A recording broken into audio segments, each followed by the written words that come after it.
पौराणिक जुगरू अनेक नीति ग्रंथ मनुष्य जीवन विषय को नहीं अनेक उपदेश वर्णना कराई। यही उपदेश को अनुसरण करी मनुष्य निज जीवन को सहज और सरल कर सहित सबु व्यवहारिक शिक्षा प्रदान करने होची नीति ग्रंथर मुख्य विषय अटे। आचार्य चाणक्य जड़े महान ज्ञानी और कूटनीतिज्ञ थिले। से निजर नीतिशास्त्र रे नारी और विवाह विषय को नहीं अनेक कथा वर्णना करिसेंते। आम हिंदू शास्त्र रे विवाह को बहुत गुरुत्वपूर्ण मनाई थाए। आम धर्म रे नारी मानंको देवी लक्ष्मी स्वरूप बोली कहा जाय थाए एवं ताको सम्मान मध्य दिया जाय थाए। आचार्य चाणक्य अनुसार जो घरे नारीर अपमान होता है से घरू देवी लक्ष्मी चली जाइथांती। विवाह एक पवित्र बंधन अटे। यही विवाह रे केवल दुई जन व्यक्ति भितर नुहे बरं दुई परिवार भितर होता है। कहबाकू गले प्रत्येक व्यक्ति मनरे निज विवाह को नहीं अनेक स्वप्न रही है, किंतु आजिकाली परिस्थिति अनुसार प्रत्येक व्यक्ति को विवाह पूर्व भल भाव जांच कर नेबा उचित।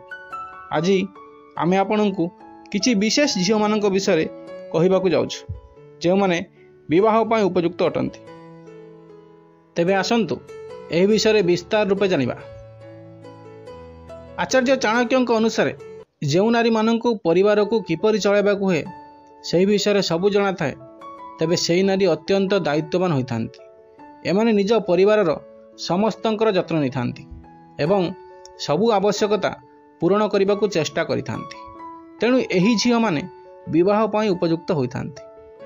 द्वितीय रे विवाह पाई जड़े झील पाखरे गोटे गुण रहिबा निहाती आवश्यक, ताहा हेउची से छोट और बड़ समस्त को उचित व्यवहार एवं उचित सम्मान प्रदान करबा उचित। यह सहित सही नारी पाखरे परिवार लोकंकर जत्न नेबा सहित खुशी रे रखिबार क्षमता मध्य रहिबा उचित। तृतीय रे जो नारी माने संस्कृति एवं परंपरा को भल भाव आपणाई थांती एवं घरे पूजा पाठ करि थांती से भली नारी विवाह पाई श्रेष्ठ अटंती एवं सेमानंक स्वामी मध्य भाग्यशाली अटंती। चतुर्थ रे आचार्य चाणक्य अनुसार जो नारी माने संचय करि थांती एवं अजथारे टंका खर्च करती नहीं से भली नारी घरर समस्त दायित्व नेबा पाई उपयुक्त अटंती।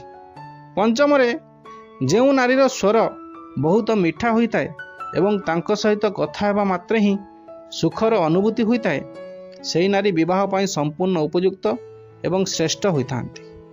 मधुर कंठ थिबा नारी को विवाह करने द्वारा सौभाग्य प्राप्ति होता है।